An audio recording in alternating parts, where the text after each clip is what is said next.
আমরা যতটুকু আসলে সহজে নির্বাচনটা প্রত্যাশা করছি না, আমার মনে হচ্ছে সেই জায়গায় বিভিন্ন বাধা বিপত্তি তৈরি হচ্ছে। আগে গণহত্যার বিচার, তারপর নির্বাচন।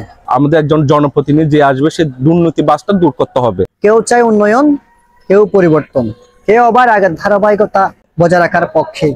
ঠিক কি চাই রামুর সাধারণ মানুষ, সেটি জানার চেষ্টা করব আমরা রামুর মানুষের মুখে মুখে। আসলে দীর্ঘদিন যে ভোটারবিহীন একটা নির্বাচনের সংস্কৃতি বাংলাদেশে তৈরি হয়েছে, সেই সংস্কৃতি থেকে মানুষ আসলে মুক্তি পেয়েছে বলা চলে। সেই মুক্তিটা আসলে বাস্তবে রূপ নেবে যদি সামনে একটা অবাধ একটু সুষ্ঠু গণতান্ত্রিক পদ্ধতিতে যদি একটা নির্বাচন হয়। আমরা এমন প্রার্থী চাই আমাদের বাংলাদেশে, সে যে দলেরই হোক। আমরা দুর্নীতিবাজ যে জিনিসটা আমাদের সর্বপ্রথম দুর্নীতিবাজ কথাটা আমাদের সবার মনের মধ্যে আসে। আমাদের একজন জনপ্রতিনিধি যে আসবে সে দুর্নীতিবাজটা দূর করতে হবে। তার মনের মধ্যে এটা থাকতে হবে আমরা যা কিছু আসবে সবকিছু আমাদের দেশের কল্যাণের জন্য, জনসাধারণের জন্য। মনের আশা হচ্ছে রাস্তাঘাট পরিবর্তন করতে হবে। যেহেতু আমরা গাড়ি চালাই, তো আমাদের রাস্তাঘাট বেশি প্রয়োজন। এগুলো মানে ঠিক করতে হবে, যেগুলো মানে খারাপ রাস্তা সেগুলো ঠিক করতে হবে, এগুলোই আর। আমরা চাইবো বাংলাদেশের 24 পরবর্তী যে বাংলাদেশ স্বাধীন হয়েছে, সুস্থ গ্রহণযোগ্য নির্বাচন হবে। যেদিন নির্বাচনের মাধ্যমে প্রত্যেক মানুষ তার নিজের ভোটার অধিকার প্রতিষ্ঠিত করবে আর দেশের স্বাধীনতা সর্বন্ন রক্ষার্থে চেষ্টা করবে। সর্বোপরি একটি বাংলাদেশকে একটি বিশ্বের মানচিত্রের বুকে একটি স্বাধীন সার্বভৌম রাষ্ট্র হিসাবে গড়ে তুলবে এবং আমরা একদিন বাংলাদেশ হিসাবে বিশ্বের কাছে পরিচিত দিতে পারবো, এটাই আমরা প্রত্যাশা করি। জুলাই আগস্টের গণহত্যার বিচার হতে হবে প্রথমত, কারণ হচ্ছে জুলাই আগস্টের গণহত্যার বিচার যদি না হয় তাহলেই যে উদ্দেশ্য নিয়ে এই বাংলাদেশকে 24 পরবর্তী স্বাধীন হয়েছে সেটি কখনো পূর্ণতা পাবে না। আগে গণহত্যার বিচার, তারপর নির্বাচন।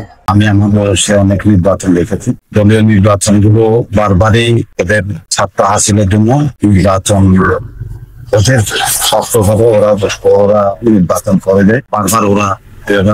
আমরা চাই এই যে সামনে আওয়ামী লীগে যেগুলি পড়ে গেছে ওই ধরনের নির্বাচন, এটা সুস্থ সুন্দর নির্বাচন হয় সব দলের অংশগ্রহণে এবং নিবন্ধিত যে দলগুলো আছে ওই দলগুলো ইয়েতে আমরা সুন্দর একটা সুষ্ঠু নির্বাচন চাই। আমি একজন সাধারণ ভোটার হিসাবে এটাই প্রত্যাশা করি, গত নির্বাচনে আমরা কখনো ভোট কেন্দ্রে গিয়ে নির্বিঘ্নে কখনো ভোট দিতে পারিনি।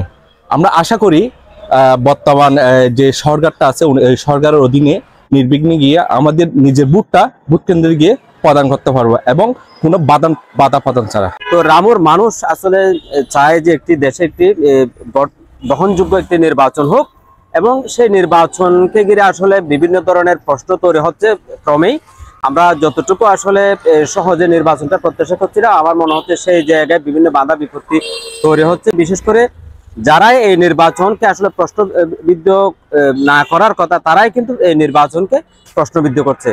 আমরা মনে করি আসলে দেশের বর্তমান যে রাজনৈতিক সক্রিয় দলগুলো রয়েছে তাদের প্রত্যেকের দায়িত্বশীল এবং ত্যাগী মনোভাব নিয়ে তাদেরকে রাজনীতি করতে হবে। তাদের নিজেদের স্বার্থের চেয়ে দেশের স্বার্থকে যখন প্রাধান্য দেবে তখনই কেবল একটি সুষ্ঠু অবাধ গ্রহণযোগ্য নির্বাচন সম্ভব হবে।